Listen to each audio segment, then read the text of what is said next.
Saudara, polisi menetapkan seorang tersangka yang diduga pelaku pembunuhan gadis penjual gorengan di Padang Pariaman, Sumatera Barat. Selain itu, polisi juga menurunkan tim trauma healing untuk memberikan layanan konseling bagi keluarga korban.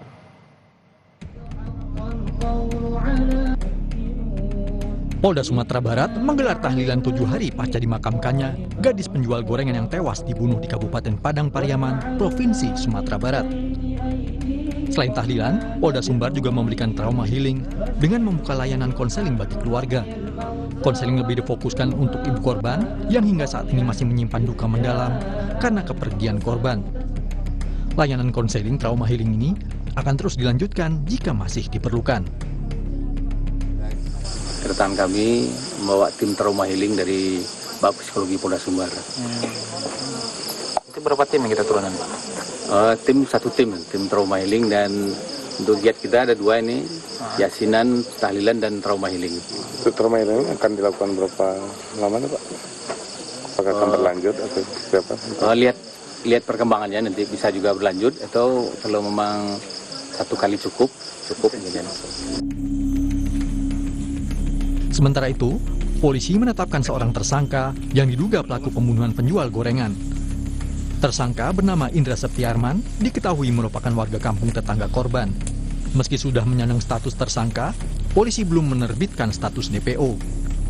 Saat ini, polisi masih mencari tersangka yang diduga langsung melarikan diri usai membunuh korban. Personel disebar di beberapa titik pencarian untuk mengunci pergerakan tersangka. Melakukan penyelidikan yang intensif dan dari keterangan saksi dan fakta-fakta di lapangan untuk terduga pelaku inisial IS sudah bisa kami tetapkan sebagai tersangka. Tersangka ini yang sudah kami tetapkan adalah warga sekitar sendiri. Mungkin sedikit banyaknya dia sudah menguasai Medan. Namun tetap itu tidak menyurutkan tekad kami yang tetap berusaha semaksimal mungkin dalam mencari tersangka. Penetapan status tersangka hanya selang sehari setelah polisi menemukan tas yang diduga milik pelaku pembunuhan remaja penjual gorengan. Ransel hitam yang ditemukan di kawasan hutan ini berisi perlengkapan milik terduga pelaku, mulai dari kantong tidur, baju, dompet yang berisi KTP orang tua terduga pelaku, hingga celana milik korban yang juga ditemukan di dalam tas. Selain mengejar ke dalam hutan, untuk mempercepat penangkapan terduga pelaku, polisi juga memetakan dan menyisir kampung-kampung yang kemungkinan disinggahi terduga pelaku untuk mencari makan. Tim Liputan, Kompas TV. Untuk mengetahui informasi terkini, kita langsung bergabung dengan jurnalis Kompas TV, Rio Yohanes, di Padang Pariaman, Sumatera Barat. Rio, selamat siang. Ini apa saja kemudian yang menjadi pertimbangan polisi hingga akhirnya menetapkan tersangka?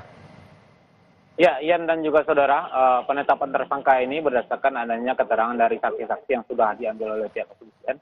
Juga ada barang-barang bukti yang ditemukan, dan adanya celana atau pakaian terakhir yang digunakan oleh korban yang dibawa oleh terduga pelaku atau tersangka ini saat pelariannya. Hal itu dibuktikan dengan ditemukannya atas tersangka di dalam kawasan hutan, di mana di dalamnya juga terdapat celana milik korban. Sehingga dalam hal ini pihak kepolisian menetapkan status tersangka sebagai IS ini, usia 26 tahun ini, dan sejauh ini memang baru 1 orang yang ditetapkan sebagai tersangka.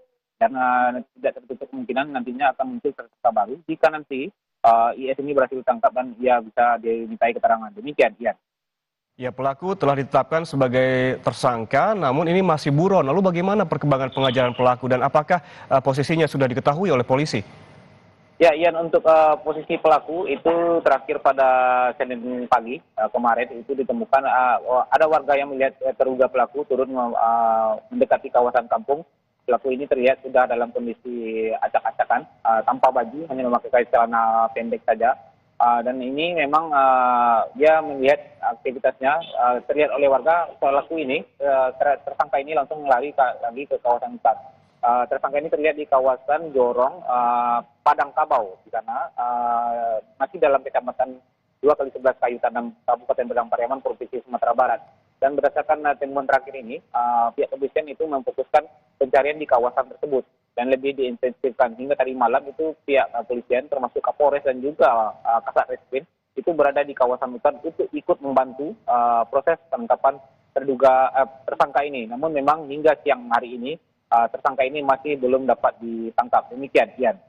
Ya, Rio, ini polisi kemungkinan besar juga telah mencium gitu keberadaan pelaku. Namun demikian, kemarin polisi menyebutkan mempersempit gerak pelaku dan juga apakah ini warga turut dilibatkan dalam pencarian, mengingat ini pelaku juga merupakan tetangga dari korban, Rio.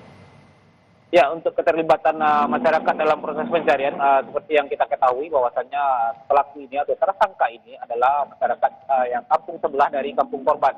Dia juga orang yang hobi berburu, sehingga dia sangat menguasai medan dan kawasan hutan di daerah tersebut. Sehingga dalam hal ini pihak kepolisian juga melibatkan komunitas buru babi atau komunitas berburu untuk ikut membantu menelusuri jejak-jejak pelaku yang ada di kawasan hutan, di mana titik-titik yang biasanya dilalui oleh pemburu ini, dan di mana tempat-tempat titik-titik beristirahat pemburu ini.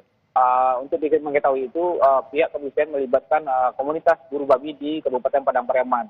Namun memang hingga saat ini keberadaan pelaku masih belum bisa diketahui oleh pihak kepolisian. Demikian, Ian. Ya, Rio, selain juga mengejar pelaku, polisi juga semalam mendatangi rumah korban untuk menurunkan tim trauma healing. Ini bagaimana prosesnya dan apakah akan dilakukan sekali ataukah nanti berkelanjutan, Rio?